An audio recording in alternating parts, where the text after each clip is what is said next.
할렐루야. 거룩한 주일 저녁 예배 이 현장에서 그리고 영상으로 예배 자리를 지키시는 우리 모든 성도 여러분, 주님의 이름으로 축복하고 환영합니다. 우리 같이 인사하겠습니다. 기도와 예배가 답입니다.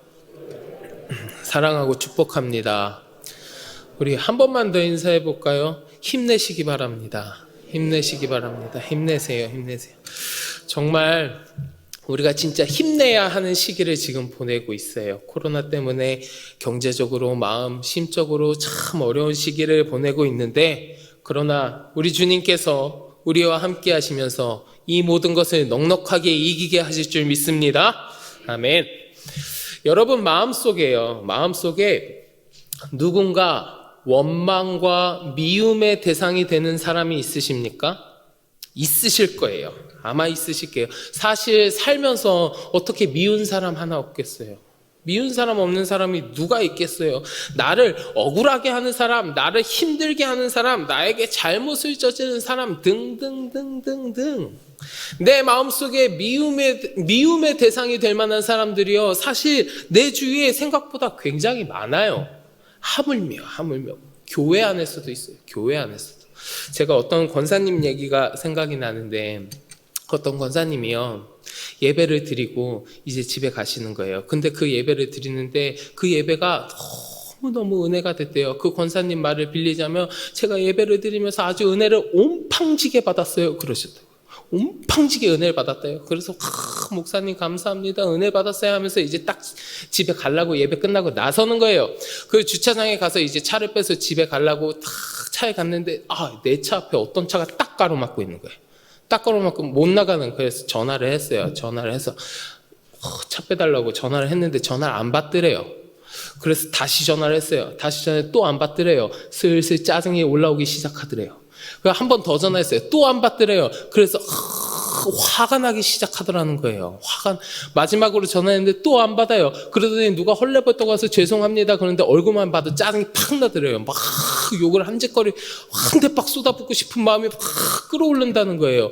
방금 좀 전에 목사님한테 은혜 온팡지게 받았어요 하고 내려와갖고.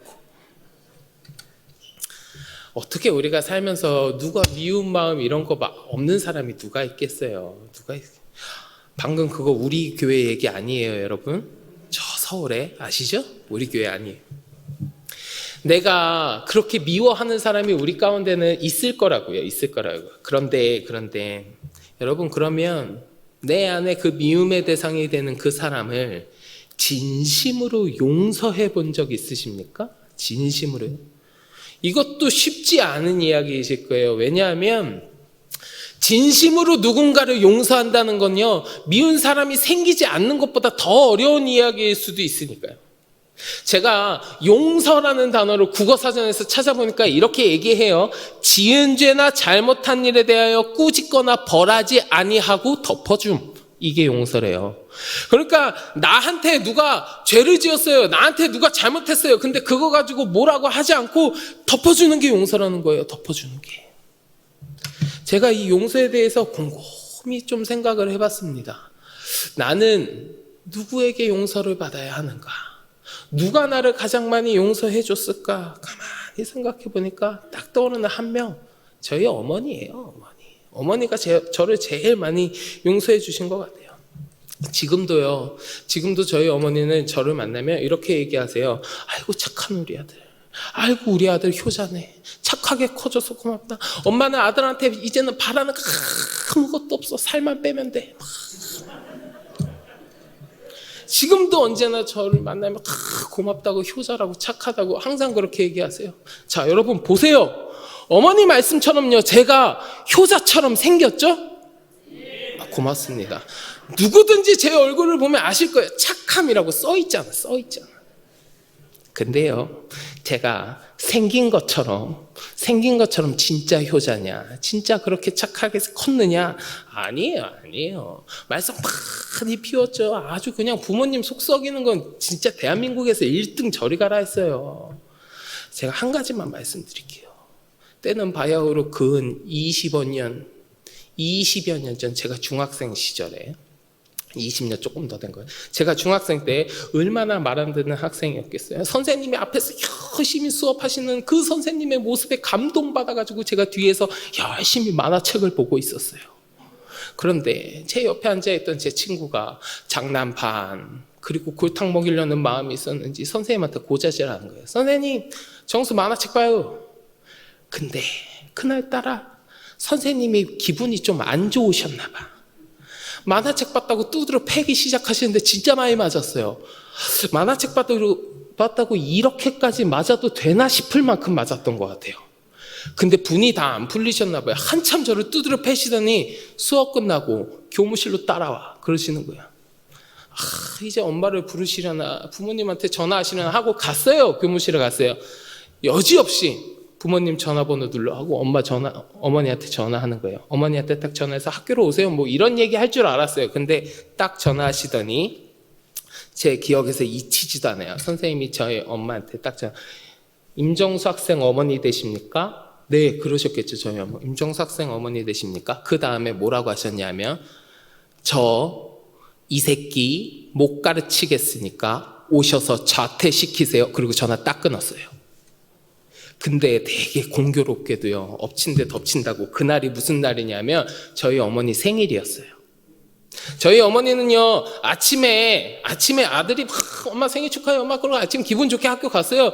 그리고 어머니도 일 가셨겠죠. 일 끝나고 집에 오면 우리 애들 학교 갔다 오면 같이 맛있는 거 먹고 케이크도 썰고 즐거운 하루 보내지 이런 생각하고 계셨겠죠. 근데 학교에서 전화가 오더니 이 새끼 못 가르치겠으니까 오셔서 자퇴시키세요라는 말을 생일날 들으신 거예요.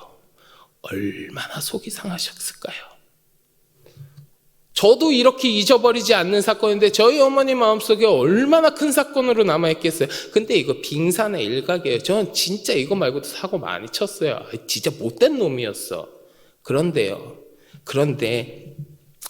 그럼에도 불구하고 저희 어머니는 아무것도 이야기하지 않으시고 여전히 저한테 우리 아들 착하구나, 우리 아들 효자구나 이렇게 얘기하시는 거예요. 그런 어머니의 모습을 보면서 그 얘기를 들을 때마다 제가 뭘 느끼는 줄 아세요? 용서에는 사랑이 기반되어야 되는구나. 제가 이걸 많이 느껴요. 이처럼 용서라는 건, 누군가를 진심으로 용서한다는 건요, 부모가 자식을 사랑하는 것만큼 말로는 형용할 수 없는 큰 사랑이 기반되어야 되는 거기 때문에 용서한다는 거 굉장히 어렵다는 거예요. 그러니까 누군가가 나를 용서해 준다라는 사실은 나를 이해해주고 내 상황을 공감해주고 나를 사랑해 준다는 반증이 되는 겁니다. 이렇듯 용서라는 게 보통 일이 아닌데 늘 나를 향해서 내가 너를 이해한단다, 내가 너의 상황을 공감한단다, 내가 너를 사랑한단다, 내가 너를 용서해 줄게라고 끊임없이 말해주시는 분이 우리한테 있다는 거예요. 그게 누굽니까? 우리 주님 아니겠어요? 우리 주님. 우리 다 죄인이잖아요. 이 중에 죄 없으신 분 계세요? 주님 앞에 죄인이 아닌 사람이 어디 있겠습니까? 자신의 죄를 깨닫느냐 깨닫지 못하느냐의 차이는 있을지 몰라도 하나님 앞에서 나는 죄가 없습니다, 나는 깨끗합니다, 나는 의롭습니다 라고 이야기할 수 있는 사람이 누가 있겠어요? 아무도 없단 말이죠. 그런데 우리 주님께서는 그 죄 많은 우리를 향해서 뭐라고 이야기하시냐? 내가 너를 이해한단다, 내가 너와 함께 한단다, 내가 너를 용서한다, 내가 너를 사랑한다, 늘 이렇게 말씀하신단 말이에요. 우리 오늘 본문 말씀을 보면서 우리에게 이렇게 말씀하시는 하나님의 용서와 사랑에 대해서 조금 더 나누어 보고자 합니다.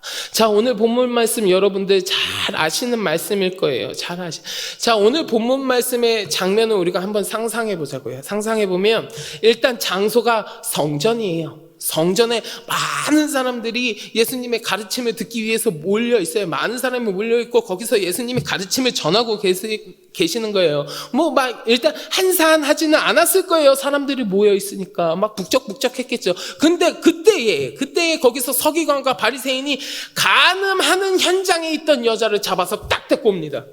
그리고 예수님께 어떻게 해야 되냐고 묻고 있는 거예요. 어떻게 할 거냐고. 이제 막 거기에 모인 군중들이 수근수근 되겠죠.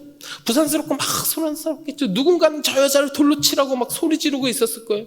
또 예수님이 뭐라고 대답하시는지 막 기다리고 있는 사람도 있었을 거고. 그 여자를 중심으로 뺑 둘러서서 웅성웅성거리고 막 소란스러운 광경이 펼쳐졌을 겁니다. 그때 예수님이 딱 대답하시는 거예요. 너희 중에 죄 없는 자가 먼저 돌로 치라. 예수님의 이 말씀이 떨어지고 나서 사람들이 다 떠나갑니다. 양심의 가책을 느끼고 다 떠나갔다 그랬어요. 그리고 여인과 예수님만 딱 남아요. 여인과 예수님만 딱 남았는데 예수님이 이 여인한테 말씀하시는 거예요. 나도 너를 정죄하지 아니하노니 가서 다시는 죄를 범하지 말라.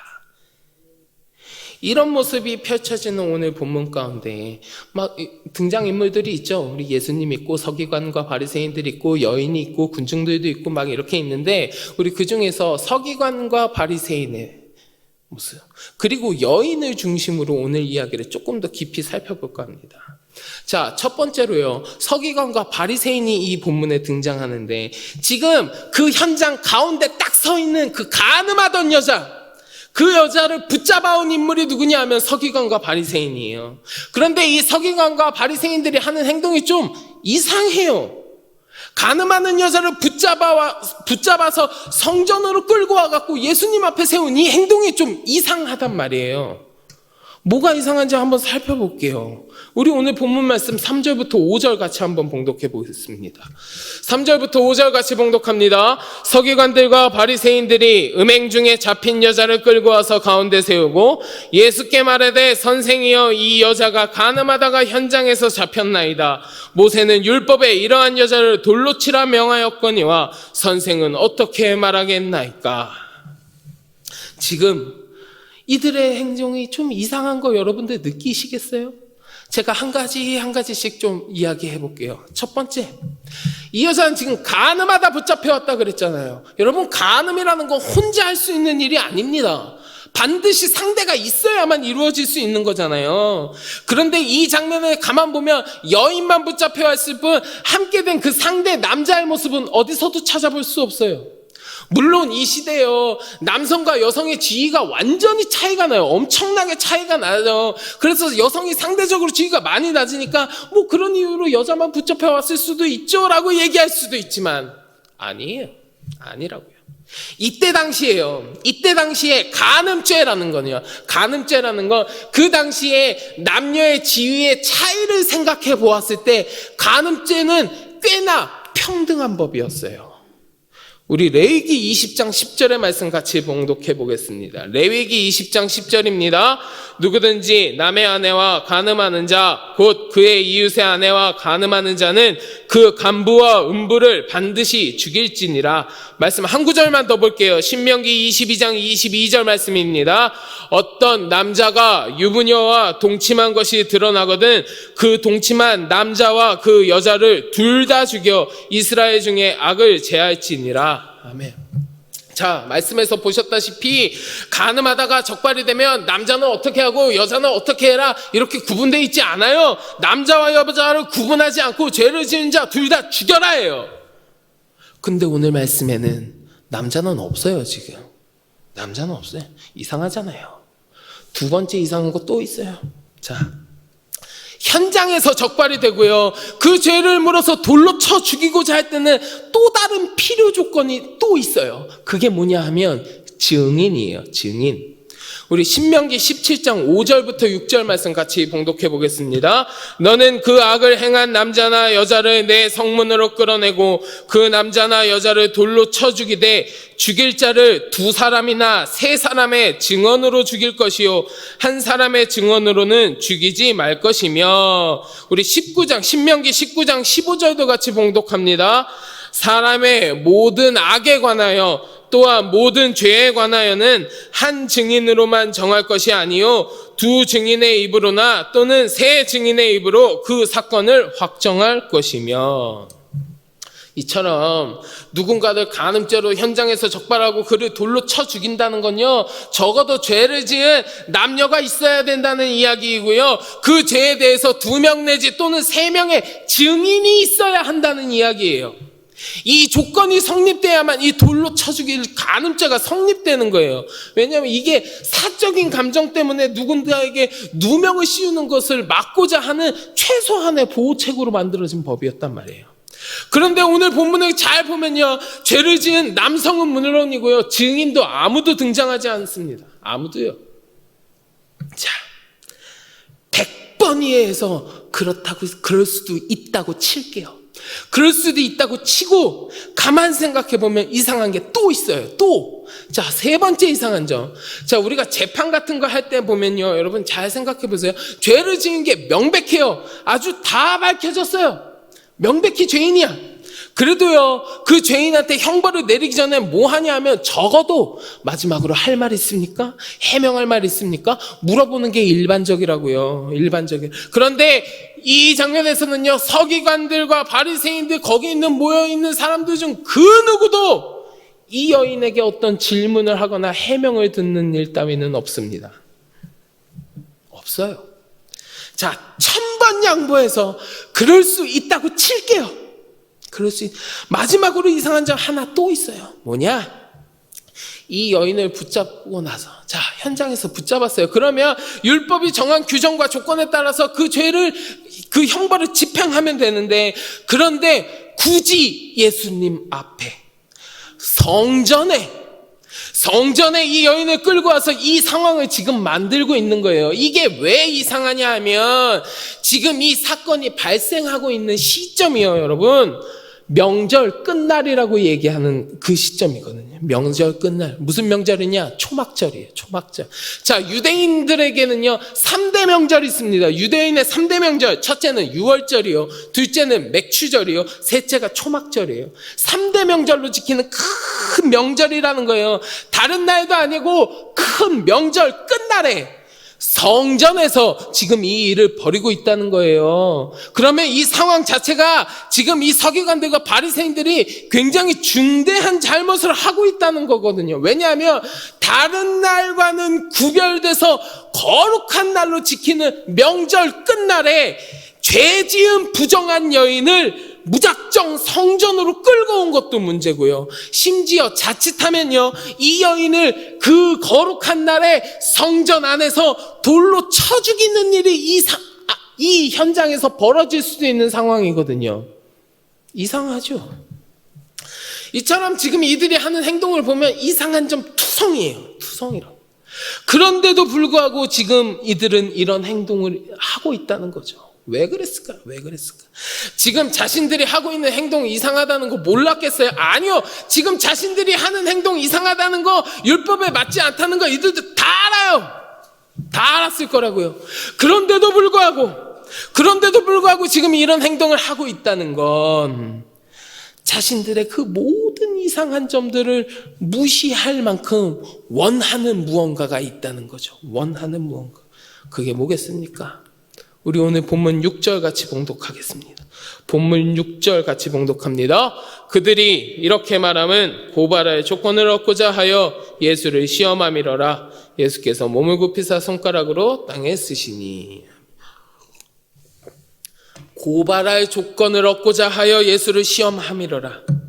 자, 지금 이 여인의 간음한 이 죄는요, 이 서기관들과 바리새인들한테 중요한 문제가 아니에요. 관심사가 아니에요. 이들의 관심은 간음한 여인한테 아예 없어요. 예수님께만 집중되어 있는 거예요. 예수님을 시험하고 함정에 빠뜨리고 고발할 구실을 얻으려고 거기에만 몰두하고 있는 거예요. 거기에만.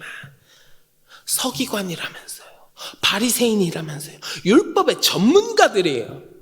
백성들을 가르치는 교사예요. 유대 백성들에게 모범이 되어야 되는 사람들이에요. 그런데 이들이 예수님이 자신들의 메시아 기대와 다르니까, 예수님 때문에 자신들의 지위와 이익이 위협받으니까 스스로 이상한 행동을 하면서까지 예수님을 어떻게든 고발할 구실을 얻으려고 혈안이 되어 있는 거예요. 혈안이.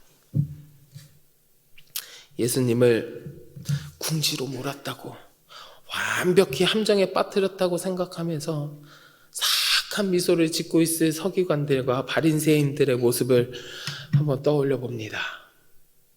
그리고 우리 안에도 이런 모습이 있지는 않을까 한번 생각해 봅니다. 내 이익을 위하여, 내가 원하는 것을 위하여, 내가 하고 싶은 것들을 위하여 이상하고 잘못된 줄 알면서도 모른 척하고 우리 예수님을 내 삶에서 배척하지는 않았는지, 자신들의 원하는 것만을 채우려는 이 서기관들과 바리새인들의 모습이 내 모습은 아니었는지 한번 생각해 봅니다. 사랑하는 서산제일교회 성도 여러분, 나의 바람 때문에, 나의 욕심 때문에 잘못인 줄 알면서, 죄인 줄 알면서도 모른 척하고 우리 주님을 내 삶에서 배척하는 일이 여러분들의 삶에서는 이루어지지 않기를 우리 주님의 이름으로 간절히 축원합니다. 자, 우리 또 다른 등장인물을 한 번 더 살펴볼게요. 여인이에요. 가늠하다 잡혀온 여인. 자, 우리 오늘 본문 3절과 4절 다시 한번 봉독해 볼까요? 3절과 4절 다시 한번 봉독합니다. 서기관들과 바리새인들이 음행 중에 잡힌 여자를 끌고 와서 가운데 세우고 예수께 말하되, 선생이여, 이 여자가 가늠하다가 현장에서 잡혔나이다. 아멘. 자, 서기관들과요, 바리새인들이 무슨 짓을 했는지는 모르겠지만 한 가지 확실한 건 뭐냐 하면요, 이 여인은 지금 현행범이에요. 현행범. 변명할 수도 피할 수도 없는 죄인이에요. 보통 죄도 아니고요, 간음죄예요. 수치스럽고 부끄러운 죄. 모든 사람들한테 손가락질 받고 처벌받아도 할 말 없는 죄인 중에 죄인이에요. 현장에서 붙들린 이것만큼은 틀림없는 사실이에요. 사실이에요. 그런데 이 여인이 지금 이 예수님 앞에 와서 서 있는데 어떻게 왔냐 하면 끌려왔다라고 얘기해요. 끌려왔다. 일단 끌려왔다라는 말에서 이 여인이 지금 굉장히 힘없고 백도 없고 그런 사람이라는 거 우리가 생각해 볼 수 있어요. 아니, 힘있고 백 있는 사람이면 그렇게 끌려서 그 안에 왔겠냐고요. 힘있고 백 있으면 그렇게 안 끌려와요. 그리고요, 이 여인이 굉장히 연약하고 힘없는 존재라는 걸 반증해주는 또 하나의 증거가 뭔지 아세요? 그 자리에 있던 그 누구도 그녀를 변호하거나 옹호하는 사람이 없었다는 거예요. 당시 유대 상황을 바탕으로 생각해 볼 때 이런 의견도 있어요. 무엇이냐면 이 여인이 성폭력의 피해자이거나 매춘부일 수도 있다. 지금도 팔레스타인을 비롯해서 저 중동 지역에는요, 성폭력 피해 여성을 간통으로 몰아서 죽이는 일들이 비일비재하다는 거예요. 그런데 지금보다 훨씬 여성들의 지위가 낮았던 당시에는 간통으로 몰아서 몰아가지고 죽이는 일이 더 많았을 거라는 거죠. 아니면 여인들 중에 집안의 생계를 담당하던 보호자가 죽어서 매춘으로 몰리는 사람도 많았다는 거예요. 하물며 여성들이 직업을 가지고 살아가기에는, 그리고 허용된 업종도 없고 자본이나 특정한 기술을 갖고 있기에는 굉장히 어려웠던 그때 당시를 생각해 보면 여성들이 가족을 부양하기 위해서 어쩔 수 없이 매춘하는 경우도 많았다는 거죠. 뭐 이럴 수도 있다라는 한편의 의견이지만 어찌되었든 중요한 거는 뭐냐 하면 이 여인이요, 그만큼 연약하고 힘없는 존재였다라는 거예요. 힘없는 존재였다. 그리고 서기관들과 바리새인들은요, 이 힘없는 여인을 끌고 와서 어떻게 했냐 하면 그 수많은 군중들 한가운데 세워놨어요. 군중을 한가운데 세워놨다고요. 군중들의 그 조소와 야유를요, 이 여인은 한가운데 서서 온몸으로 받고 있는 거예요. 그러면 이 여인의 심정이 어땠겠습니까? 이 여인의 기분이 어땠겠어요? 극도의 수치심과 막 모멸감을 느끼고 있을 거예요. 그리고요, 그녀를 둘러싸고 있는 사람들의 손에는 지금 돌멩이가 들려져 있어요. 자신을 둘러싸고 있는 사람들이 언제 저 돌을 나에게 던져서 내가 죽을지 모르고, 내가 저 돌에 맞아서 내가 죽겠구나 하는 두려움과 공포가 그 안에 가득했을 거라고요. 온갖 감정이 이 여인 안에 있었을 텐데 긍정적인 감정, 좋은 감정은 아마 하나도 없었을 거예요. 무섭고 불안하고 두렵고 떨리고 억울할 수도 있고 그런 온갖 부정적인 감정들이 그 안에 아마 가득했을 거예요. 여기 있는 사람들 중에 그 누구도 내 편은 없어요. 그 누구도 내 이야기를 들어주는 사람도 없어요. 그 누구도 나에게 어떤 일이 있었는지 관심 가져주는 사람도 없어요. 물론 내가 죄를 짓기는 했지만 모든 사람들이 그것만 바라보고 나에게 손가락질하고 돌을 들고 있을 뿐 그 외의 것은 아무도 관심 가져주지 않았어요. 심지어 저 힘있는 서기관들과 바리새인이라고 하는 사람들, 내 앞에 서 있는 이 예수라는 사람을 함정에 빠뜨리기 위해서 나를 그냥 수단으로만 이용하고 있지, 내가 어떻게 되든 내가 어떤 사람이든 아무런 감정이 없고 아무런 상관없고 아무런 관심도 없어요. 오직 그들의 목적을 위해서 나를 수단으로만 이용하고 있어요. 나는 그들에게 제대로 된 사람 취급도 못 받고 있어요. 이것이 지금 이 여인의 상황이라고 해요. 그런데 지금 모든 사람이 손가락질하고 인간 취급도 안 하면서 자기 목적을 위하여 수단으로 사용하고 있는 이 여인의 이 상황 가운데에서 그 여인을 바라보는 사람이 딱 한 명 있어요. 그게 누굽니까? 우리 예수님이라는 거예요. 우리 오늘 본문 7절 말씀 한번 같이 봉독해 볼까요? 7절 말씀 같이 봉독합니다. 그들이 묻기를 맞이 아니하는지라 이에 일어나 이르시되 너희 중에 죄 없는 자가 먼저 돌로 치라 하시고. 이제 나는 돌에 맞아 죽을 수밖에 없는 상황이에요. 내가 지금 이 지경에 이르게 된 사정이 어찌되었든 지금 내가 당하고 있는 상황이 억울하든 말든 죄를 지은 건 사실이니까, 그리고 그 죄에 대한 처벌이 돌로 쳐 죽이는 거니까, 심지어 주위에 나를 둘러싸고 있는 모든 사람들이 돌을 들고 나를 죽이려고 혈안이 되어 있으니까 내 앞에 서 있는 이 예수라는 사람의 입에서 대답만 떨어지면 나는 이제 돌에 맞아 죽는 거구나. 그런데 이제 그 입에서 대답이 나오는데 생각하던 것과 상상하던 것과 조금 뉘앙스가 달라요. 너희 중에 죄 없는 자가 먼저 돌로 치라. 그리고 이 여인의 눈앞에서요, 자신이 공포를 갖고 두려워하던 상황과는 전혀 다른 상황이 펼쳐집니다. 오늘 본문 9절 말씀 같이 봉독해 볼게요. 9절입니다. 그들이 이 말씀을 듣고 양심의 가책을 느껴 어른으로 시작하여 젊은이까지 하나씩 나가고 오직 예수와 그 가운데 섰는 여자만 남았더라. 아멘. 당장이라도 자신을 죽일 것 같던 사람들이 다 떠나갔습니다. 아무도 없어요. 아무도. 지금 자신과 예수님만 남은 거예요. 생각했던 것과는 완전히 다른 상황이 펼쳐졌어요. 그 이유가 뭡니까? 예수님이 내 편 되어 주셔서 그래요. 지금 저 수많은 사람 중에요, 이 여인의 편은 예수님밖에 없었습니다. 죄인된 이 여인의 유일한 편, 유일한 친구는 예수님뿐이었어요. 모든 사람들이 다 야유를 보내고 손가락질하고 죽이라고 할 때 이 예수님은 이 여인의 편이 되어 주신 거예요. 당신들은 이 사람이 지은 죄만 보고 당신들은 죄 없습니까? 당신들은 그토록 깨끗하고 의롭고 정의롭단 말입니까? 이 사람은 지금은 잘못했지만 앞으로는 똑같은 죄를 지으라는 법은 없지 않습니까? 라면서 훈수 두어 주신 거나 마찬가지예요. 사실 오늘 이 말씀이요, 지금 이 시대의 상황과 굉장히 비슷합니다. 여러분, 지금 이 시대 사람들은요, 어느 때보다 정의롭게 살아가야 한다고 외치는 시대 가운데 살고 있어요. 하지만 자신의 잘못은 철저히 숨기고 있어요.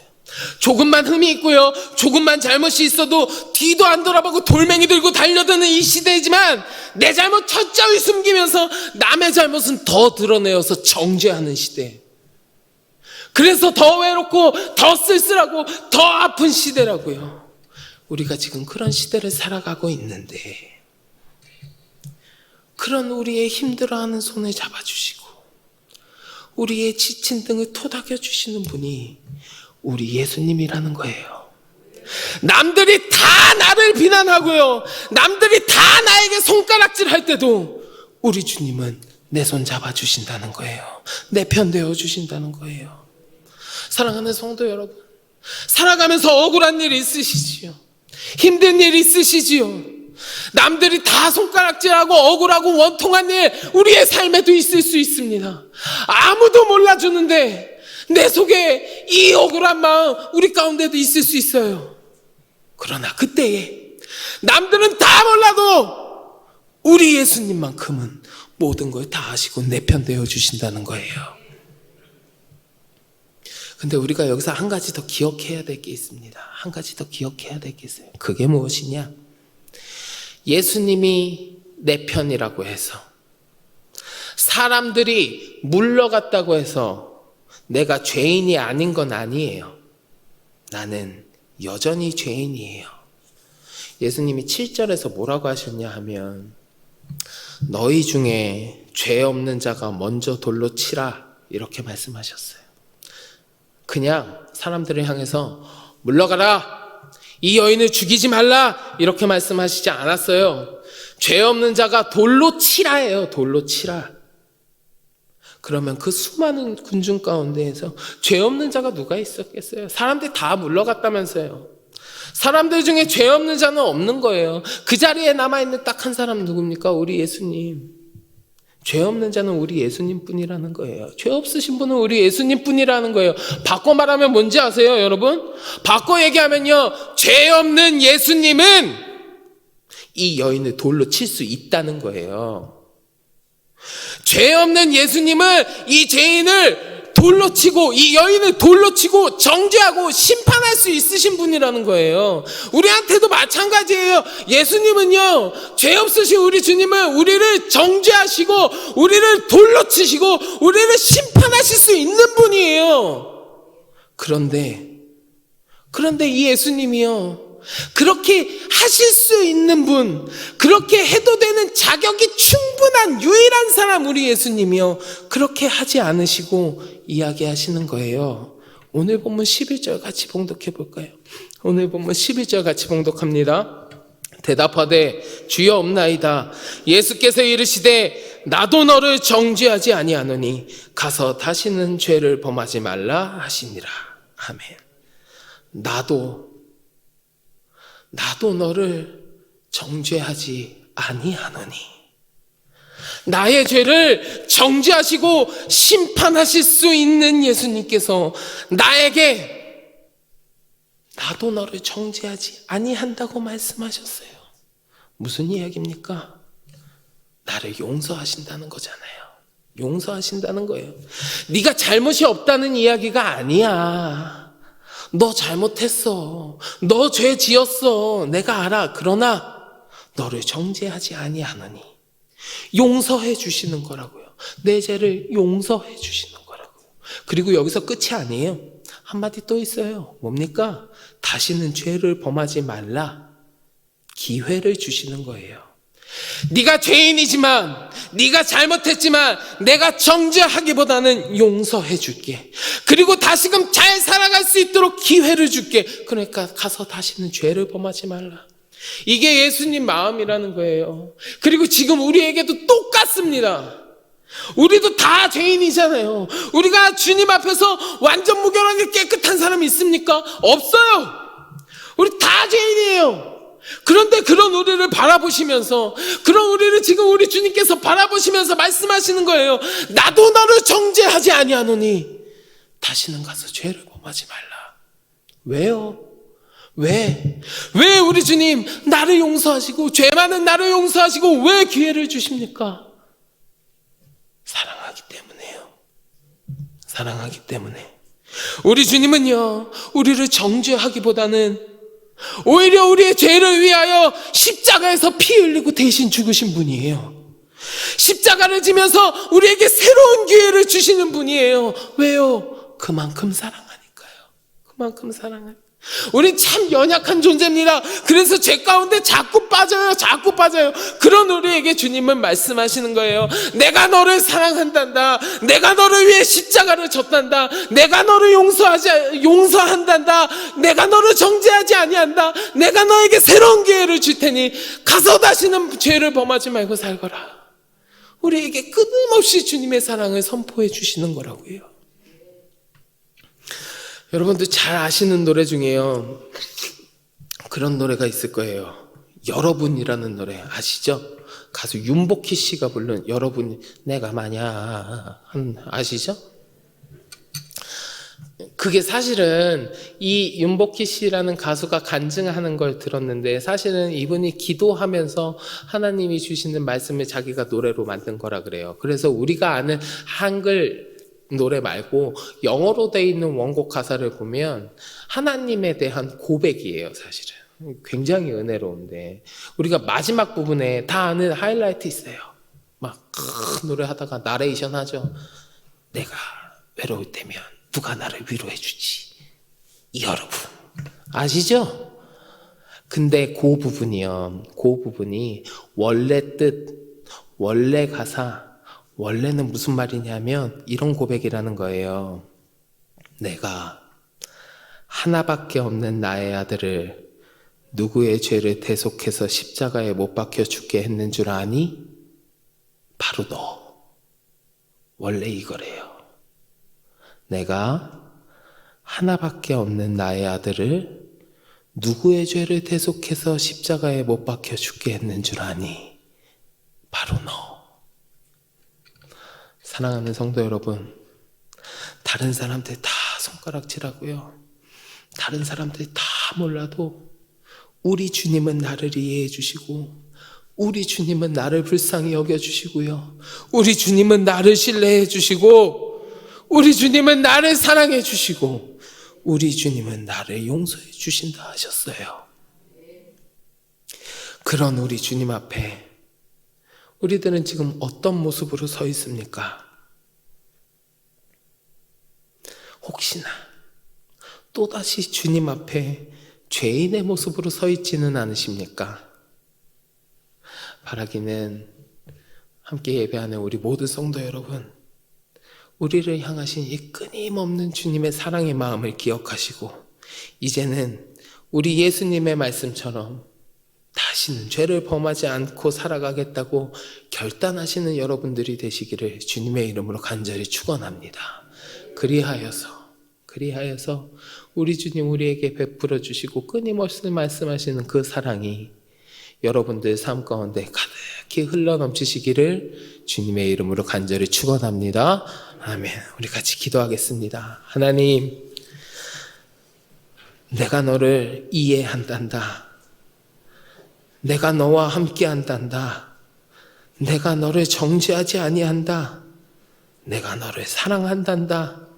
끊임없이 말씀해 주시며 우리에게 사랑을 선포해 주시는 주님, 그 주님의 마음을 기억하며 다시는 범죄하지 말라는 주님의 말씀대로 주님 앞에 의로운 백성의 삶을 살아갈 수 있도록 주여 우리를 붙들어 주시옵소서. 감사드리며 예수 그리스도의 이름으로 간절히 기도드리옵나이다. 아멘.